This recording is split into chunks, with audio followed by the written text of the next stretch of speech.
بسم الله الرحمن الرحيم والصلاة والسلام على أشرف الأنبياء والمرسلين وعلى آله الطيبين وصحابته ومن تبعهم بإحسان إلى يوم الدين. أما بعد. They put me al-barzakh bain al-bahrain here, so both sweet, not malih, like the interspace between the two oceans. So I want to talk a little bit, inshallah, about the topic was youth and the family, and I want to talk a little about the nature of youth and the nature of family.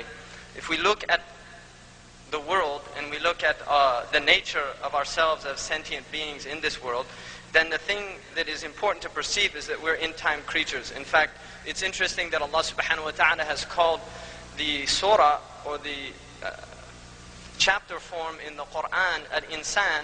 The other word for it is also ad-dahr, is time. Man and time, they have those two meanings. So we are in-time creatures by our nature. And yet, we are moving into an out-of-time realm. And so Allah subhanahu wa ta'ala has given us this most precious gift, which is the gift of time, of life itself. And life is time. Life is time by its nature. And we have what are called the mawasim al-umar, which are seasons of our lives. And the ulama actually have categorized these seasons, and most of them have placed them into 7 types of seasons. Now the nature of time in the American society is the famous equation that everybody learns very early on, whether they're born here or whether they come here as immigrants. Time is money. This is what we're told, time is money. And conversely, money is time, because the equation is supposed to work both sides. And in a sense, there's a truth to that, only unfortunately, most people don't understand the nature of money or what is of real value. What is of real value in the Islamic sense is gold and silver. That is why traditionally they were called al-ayn, or money itself, because they were intrinsically of worth, of benefit and value. In the American society, money is actually valueless. It's paper that really has no value, and so they mistake a means, which is this paper, for an end, which is true wealth. Now in the Islamic perspective, what Islam did really is it completely shattered all of these dunya or worldly understandings of wealth by its nature. And so when the Prophet ﷺ came and was given this revelation, what he did was transform a very materialistic society. In fact, the main reason that they were persecuting the Prophet ﷺ was out of economic fear. It's interesting to understand that the Meccans were afraid that he would undermine their religion, which was their source of economic flourishment in Mecca. And so there's a strong connection between religion and economics. Now in the Islamic teaching, the economics of Islam is to teach us true investment. And according to the Quran, true investment is akhirah. If time is money, then your life is your capital. And the nature of capital is that you should invest it in order for it to accrue. The nature of time is that it's dissipating. We cannot gain back the moments of our life that took place 5 minutes ago. They're gone forever. And so really, if you put things in perspective, you soon recognize that you cannot invest in this world. That the only investment that you can truly make that will have returns is in the other world. If you're going to invest time, as a capital, which it is, الوقت رسمالك, it is your capital, time. والعصر إن الإنسان لفي خسر. By the nature of time, man is in loss. إلا الذين آمنوا وعملوا صالحا. Except those who believe in Allah and do right actions. Khusr, it's interesting, this word is the same word for economic loss, khasara, in the Arabic language. So man is in loss because his time, wal asri, his time is dissipating and he's not investing in the akhirah. And the only people that are making sound investments are الذين آمنوا وعملوا صالحات وتواصوا بالحق وتواصوا بالصبر. These are the people of true economic investment, and they are the people that Allah subhanahu wa ta'ala sayajzi al-muhsinin, that He rewards the people of ihsan. And so, time, shabab, this is the most precious time of our lives, what is called youth. In the Arabic language, shabbat an-nar means the nar reached, it began to flourish up, to become inflamed.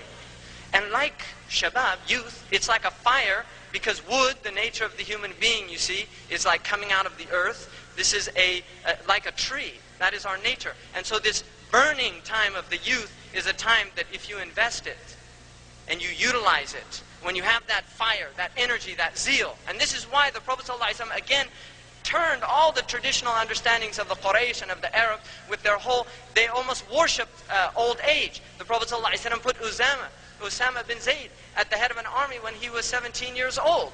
And this was upsetting the paradigm of those people. It was upsetting their whole way of perception, that he was too young to lead an army. And yet the Prophet ﷺ knew that if a society is to be strong, if it is to be creative and dynamic, then it needs the energy of the youth. And they must have positions of leadership and the guidance of the older and the wise. It needs these two. The youth have the arm, they have the power, they have the muscle to make change. And the aged have the wisdom to guide that change in order that it doesn't go off course. And so there is a beautiful balance in Islam between age and youth. If you look at this, لَيْسَ مِنَّا مَنْ لَا يُوَقِّرْ كَبِيرَنَا وَلَا يَرْحَمْ صَغِيرَنَا. He is not from us those who do not show our aged respect. In other words, learn from them and take them. That is true waqar.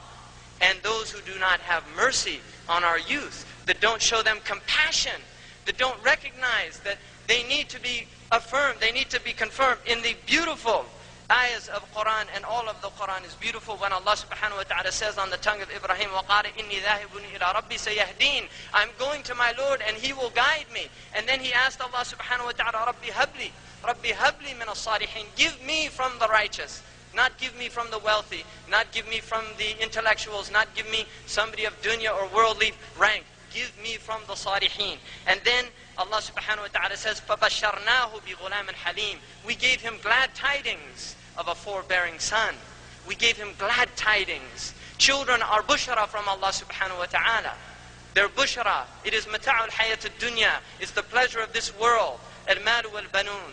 This is the ornaments of the world that Allah subhanahu wa ta'ala has given His creatures, and yet remind them that they have to have an internal sacrifice, that they must recognize that this is Allah's mulk and not the possession of the parents. And so Allah subhanahu wa ta'ala tells us, فَلَمَّا بَلَغَا مَعَهُ السَّعْيَ. When he reached his full strength, this youth at the age, and those days, this meant 12 years old at puberty, when they reached that age, then Allah subhanahu wa ta'ala says that Ibrahim said, قَالَ يَا بُنَيَّ. And this bunayya is a beautiful expression of affection, telling his son, إِنِّي أَرَى فِي الْمَنَامِ أَنِّي أَذْبَحُكَ. I see in my sleep that I'm going to sacrifice you.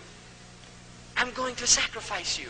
He saw in his heart, in this internal capacity of the human being, which is the last remnant of prophecy that exists for humankind, is the true dream. He saw in this dream, and the dreams of the prophets are prophecy, that he was going to sacrifice his son. And then he says this beautiful, فَانْظُرْ. He asks his son, فَانْظُرْ مَاذَا تَرَى. How do you see? I'm asking you, tell me your opinion.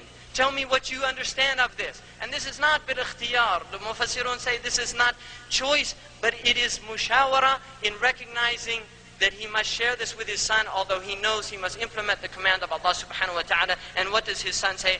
قَالَ يَا أَبَتِ يَفْعَلْ مَا تُؤْمَرُ. Oh my father, do as you've been commanded. Subhanallah. This is unprecedented in human dialogue. The 12-year-old son, his father telling him he's going to sacrifice him, that he sees he should sacrifice. What should I do? Tell me, give me some advice from you. And he says, do as you're told. سَتَجِدُونِي إِنْ شَاءَ اللَّهِ مِنَ الصَّابِرِينَ. You will find me from the patient ones. This is the beautiful balance between parents and their children. There must be a respect that comes from the parents to the children. They must recognize that their children are identities unto themselves, that they have understanding. There's a beautiful story of Zubair, Abdullah ibn Zubair, when Umar ibn al-Khattab, and we all know Umar's haiba, the awesomeness that he inspired in people. He walked by a group of children playing, and when they saw Umar, they all fled. Nafaru. وَلَمْ يَبْرَى أَحَدْ إِلَّا ibn Zubair. None of them remained except Ibn Zubair. So somebody saw this and he said to Ibn Zubair, مَا لَكَ لَا تَبْرَحْ. Why don't you flee from Umar like all the other children? And he's a young boy playing.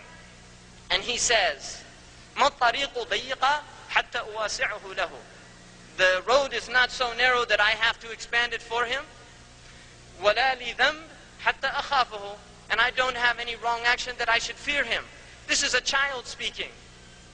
And this is the understanding and the wisdom that children that are raised in an Islamic milieu and an Islamic environment will have. And you will see this manifest in children.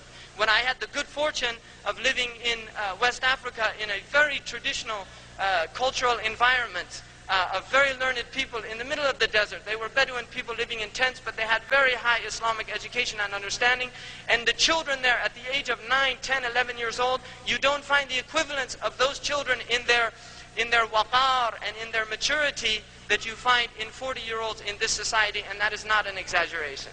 That is not an exaggeration. And this is the Islamic society, and this is the nature of the people that we produced, and that Islam produced. Unfortunately, we're still working on this.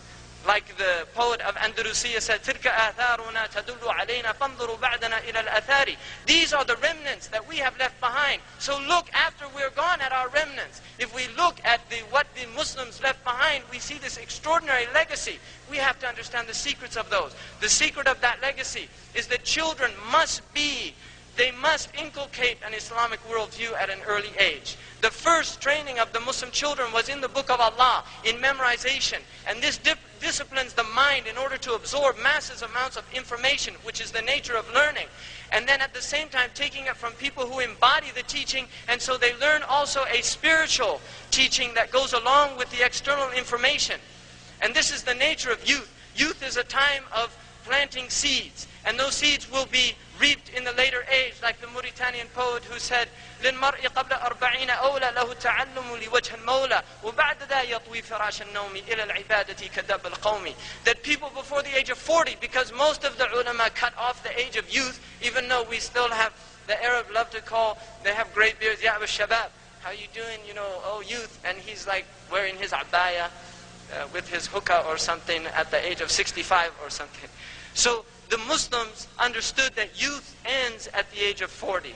It ends at the age of 40. So we have this time which is hasida. Many in our cultural environment, especially with many people coming from backgrounds, diverse backgrounds, we tend to forget the importance of education. We have adopted Western models of education, which have some benefit, but there's also many deleterious aspects of these models. It's important to remember that the dominant feature of the Western educational system is that it is an indoctrination into the logic of a system that is essentially alien to Islam. It is a process of indoctrination. At best, they want you to think through a framework that is alien to Islam by nature. It is not based on principles.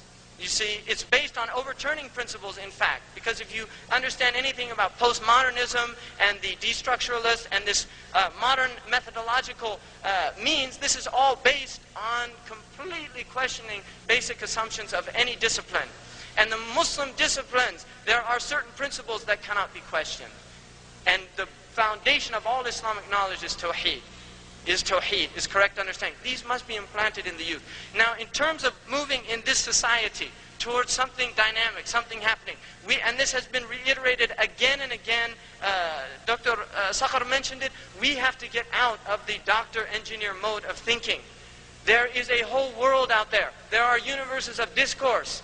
There is much more than many of us imagine in intellectual disciplines.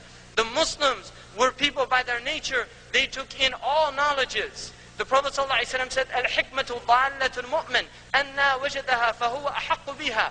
The nature of wisdom, it is the lost riding beast of the mu'min. Wherever he finds it, he has more right to it.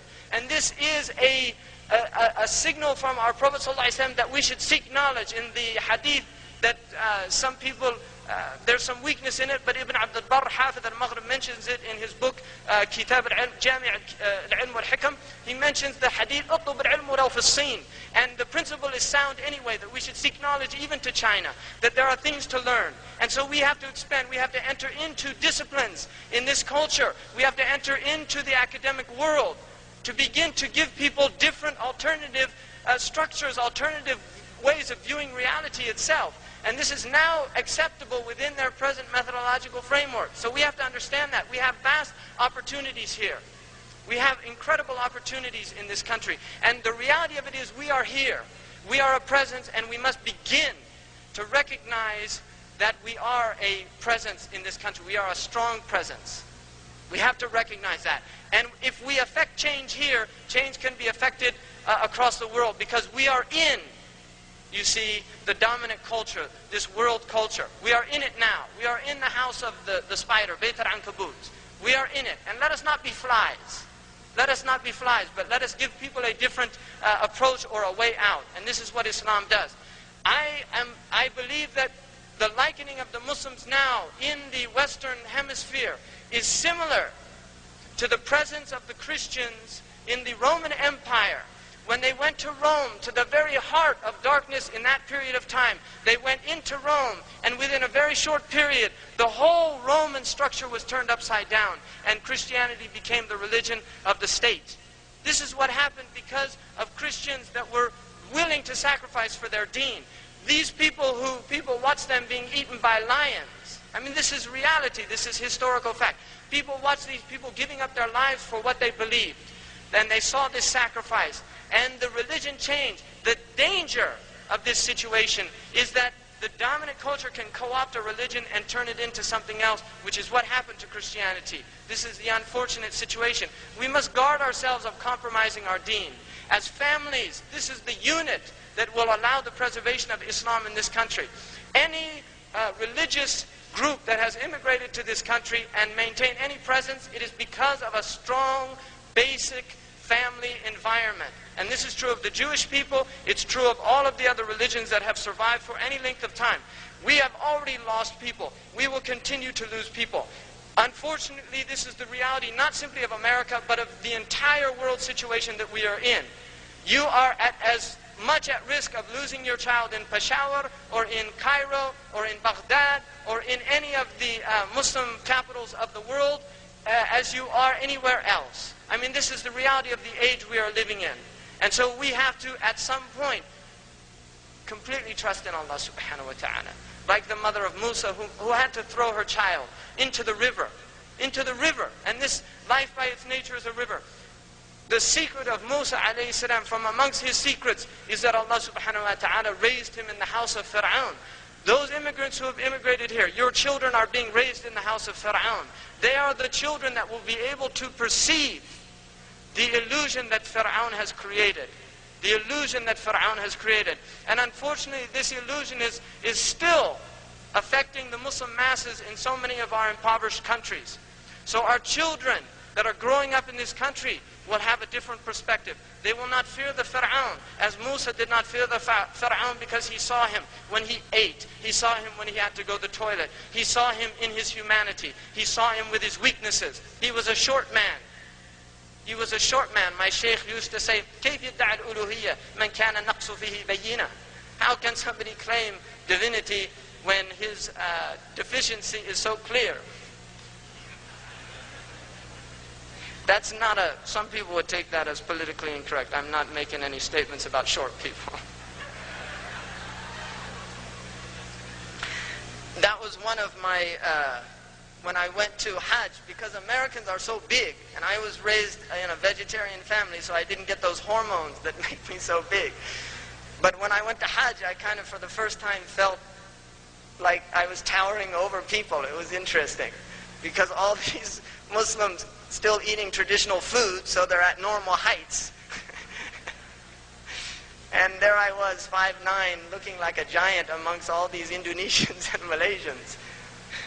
And unfortunately, that can be a cause of arrogance. That if you tower over people like the Americans tower over people with their football players and these things, they can start becoming deluded, thinking that they tower over them intellectually, which is a very dangerous assumption. I've been given my note, and I've extended, and Dr. Ahmed Al-Qadi, out of his generosity, said I could take a few more minutes because I tend to be long-winded.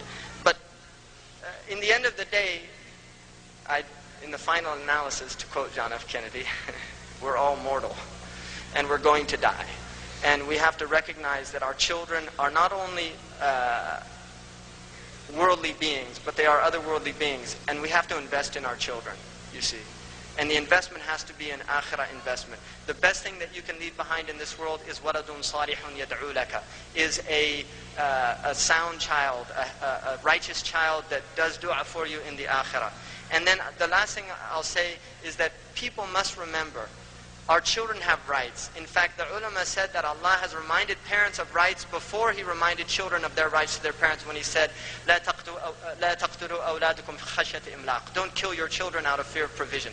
This is the first right that a child has, the right to life. And we have been the cause whereby these children have been brought into existence. And we have to recognize that. We should neither kill them spiritually, nor should we kill them physically. But we should remember there is a spiritual death. And we should not be like the beggars of the subcontinent who maim their children in order to guarantee a good livelihood as a beggar.